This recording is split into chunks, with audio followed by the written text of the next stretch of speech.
January 1st, 1945, 0400 hours. The world is watching the Ardennes. General Patton is hammering the southern flank of the German Bulge. The Wehrmacht's last great offensive is already dying in the snow. Allied intelligence is celebrating, confident that Berlin has spent its final reserves on a desperate gamble that is collapsing by the hour. But 100 miles south, in the frozen silence of the Vosges Mountains, something the Allies have not anticipated is happening. General Johannes Blaskowitz, commander of Army Group G, is not retreating. He is attacking. He has assembled a force that should not exist at this late hour in Germany's war. The 13th SS Corps, elements of the 21st Panzer Division, fresh from Germany and equipped with late-model Panther tanks. The elite 6th SS Mountain Division, troops hardened by years of fighting in the Balkans and the Soviet Union. His orders from Adolf Hitler are precise and unambiguous. Operation Nordwind. The objective is stark and absolute. Strike the thinned lines of the US 7th Army, shatter the American flank,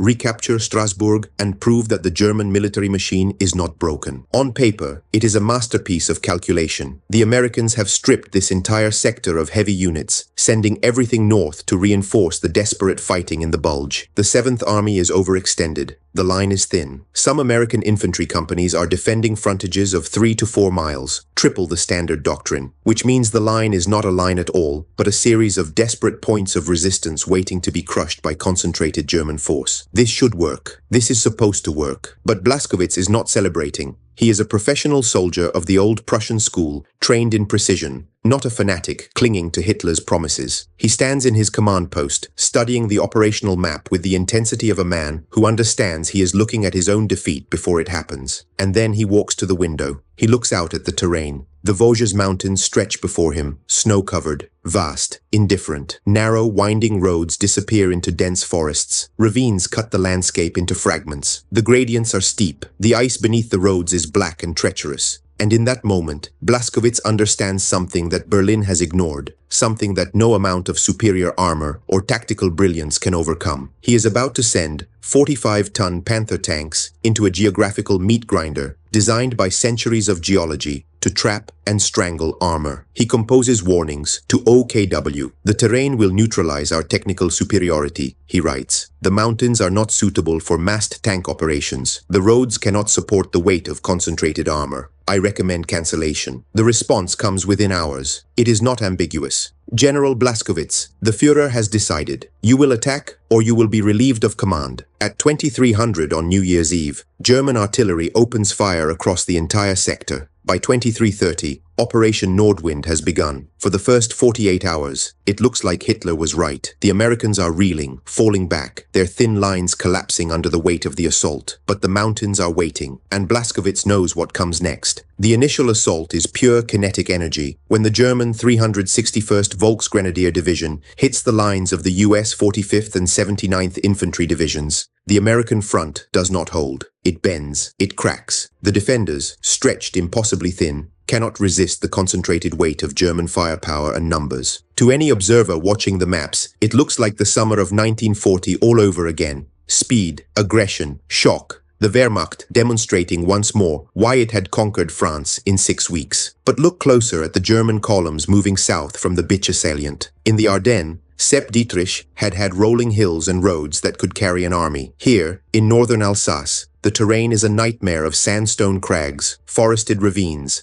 and roads that have never been designed to accommodate the weight of modern armor. The German plan relies on the Schwerpunkt, the concentration of armored mass to punch through and shatter the American line. The spearhead is the 21st Panzer Division, equipped with Panther Gs and Panzer I-4s, machines that on any open battlefield would be the dominant predators of the engagement. The Panther G is a masterpiece of engineering. Its 75mm KWK-42 gun can kill any American Sherman tank from 2,000 meters, from distances where the Sherman's gun is merely ineffective. Its frontal armor is nearly immune to everything the American infantry possesses. On an open field, against any enemy the Americans can field, the Panther is a weapon of war that dictates the terms of battle. But a 45-ton tank has a specific width. The roads in the Low Vosges, built centuries ago for farmers' carts and timber wagons, barely accommodate a single vehicle. The maximum width is exactly 3.27 meters. The Panther's width is also exactly 3.27 meters. There is no margin. There is no room to bypass an obstacle. There is no shoulder to use if the lead tank becomes disabled. By January 4th, the illusion of velocity hits a wall of physics. The German columns are no longer advancing in battle formation. They are stuck in single file, stretching back for 10 miles into the mountains.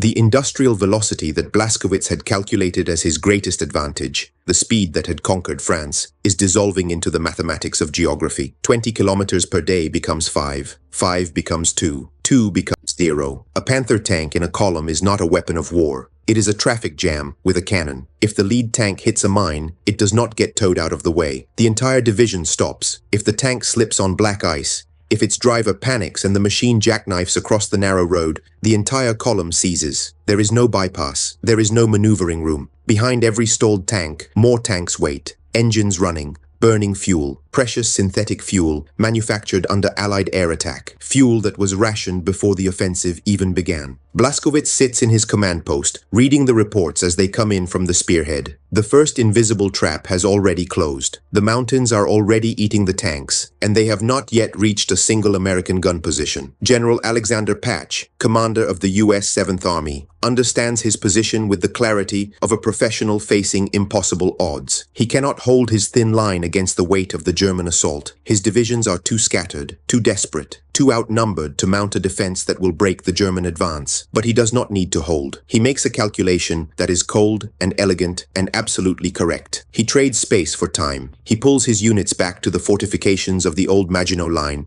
and the defensible river positions, creating a series of fallback lines that transform the terrain into a funnel, deeper and deeper into the mountains, closer and closer to the prepared defensive positions, where the geometric advantage swings away from the tanks and toward terrain itself.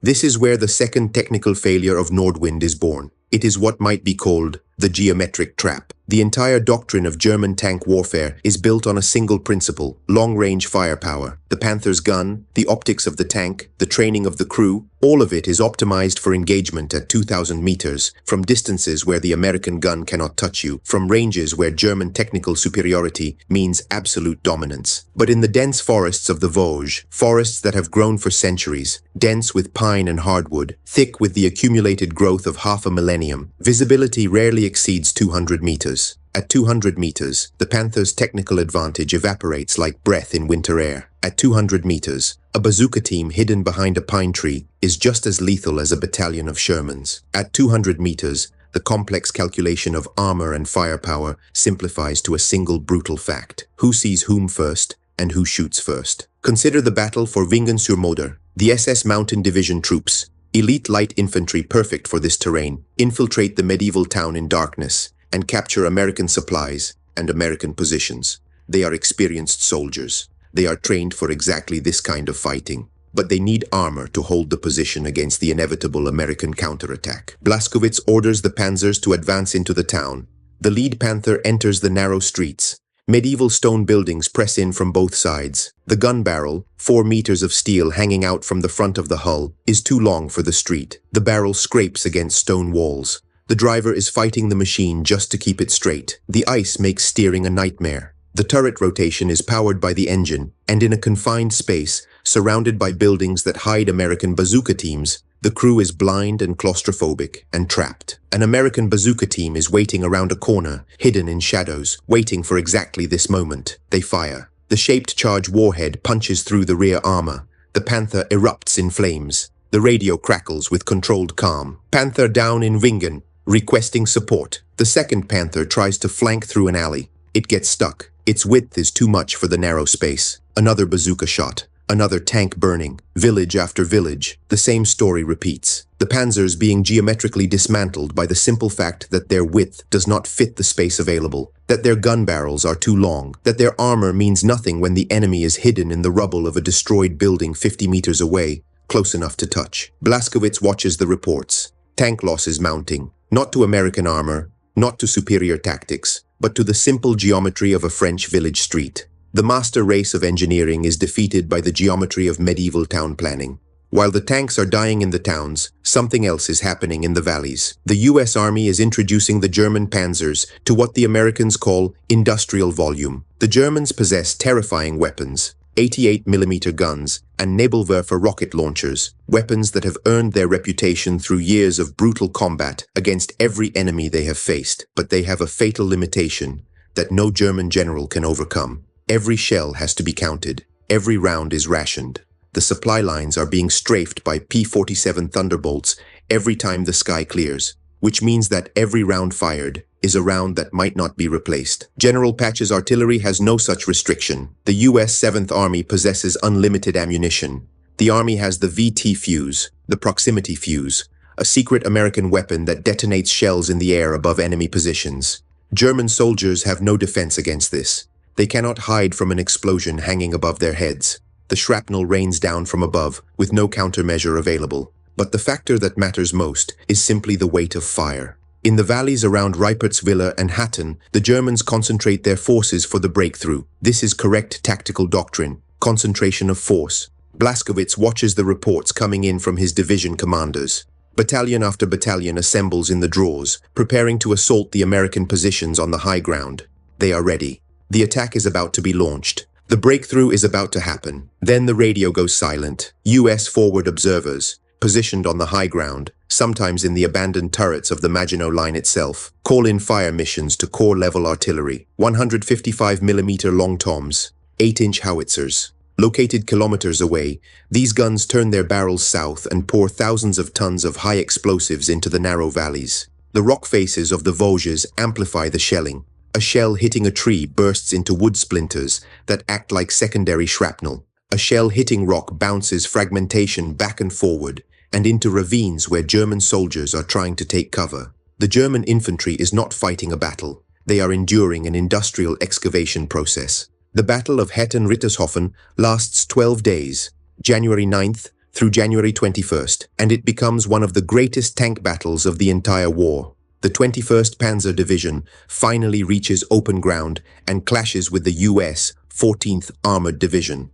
On paper, the Panther should dominate. Superior gun, superior armor, superior tank in every technical measure. But the American tanks are not operating in isolation. They are operating within a matrix of artillery. Each American infantry division brought around 48 field howitzers of its own, and behind them, corps and army artillery added heavy guns that could reach into any valley, that could deliver fire onto any position with mathematical precision. The German commanders, trained in the elegant precision of maneuver warfare, are paralyzed by the sheer blunt force of the American logistical machine. They are experiencing something that no amount of armor can defend against, the mathematics of industrial warfare, where the volume of fire matters more than the precision of execution, where industrial capacity defeats tactical brilliance. By January 20th, the offensive has stalled completely, not from lack of will. The German soldiers still have will, not from lack of ammunition. The Germans still have bullets and shells, not from broken machines or destroyed tanks, but from the dashboard needle.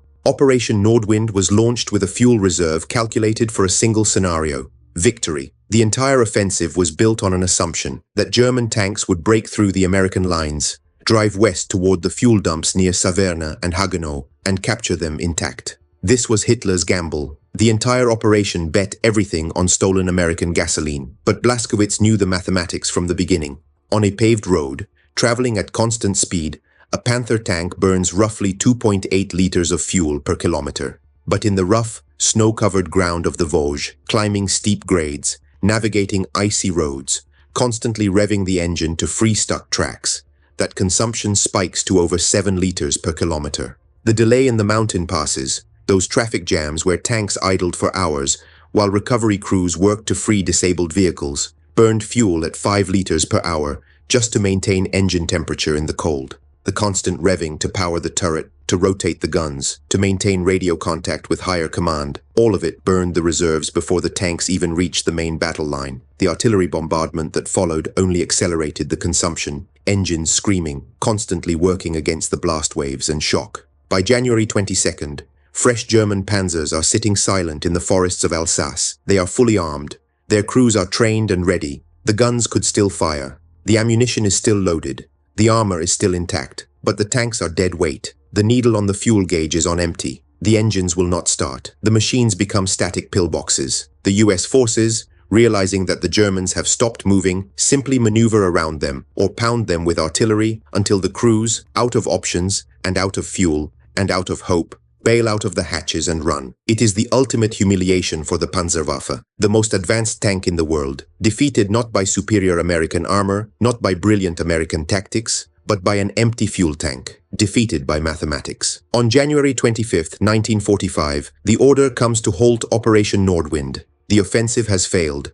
The cost is staggering. The Germans have suffered 22,000 casualties, the Americans roughly 14,000. But the strategic cost is fatal to Germany's future. The mobile reserves of the Third Reich, the last panzer divisions that could have defended the Rhine, that could have contested the Soviet advance in the east, that could have held the homeland when the Allies crossed the German frontier, have been ground to nothing in the mountains of Alsace. They are not coming back. General Blaskowitz was right from the beginning. The mountains did eat his army. He understood what Hitler refused to see, that in 1945, war was no longer about fighting spirit or the will of the Führer. It was not about who had the better tanks, or the more experienced pilots, or the superior courage of individual soldiers. It was an equation.